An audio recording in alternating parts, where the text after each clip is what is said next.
We have put together a history course for ninth grade as well, and we've chosen a world history course that covers the influence of Jesus Christ and the Christian faith over the centuries since the ascension of Christ in AD 33 all the way to the present day.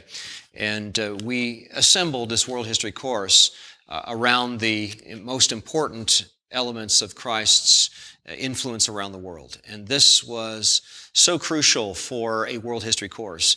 The last thing we wanted was to put man at the center of world history for the last 2,000 years. Certainly the influence of Jesus Christ has been far, far, far more important than the influence of Napoleon, the Caesars, or George Washington. So what we've done is we put a course together in which we express the importance of the influence of Christ in all the centuries and all the continents around the world over the last 2,000 years. So we go century by century, and we study each of the continents and each of the major areas around the world. We come back to China 3, 4, 5, 6 times.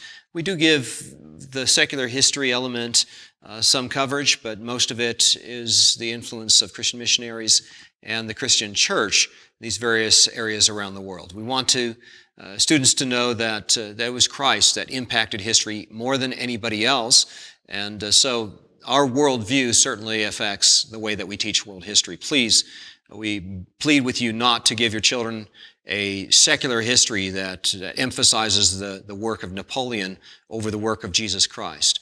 Certainly the colonialisms and the slave-based systems of the great empires are not nearly as impressive as what Jesus Christ has done around the world through the Moravians, through the various denominations, through Presbyterians and Baptists and Charismatics and Pentecostals, who have taken the Word of God to various areas around the world and preached the gospel and brought about tremendous transformations in various nations around the world. So please give your children a world history that is rooted in the Christian faith and celebrates the influence of Christ, His gospel, and His kingdom in every country around the world. That's why we encourage you to use this as your ninth grade world history course. It's called Taking the World for Jesus. We include an exciting compilation of some of the most amazing missionary stories of all time.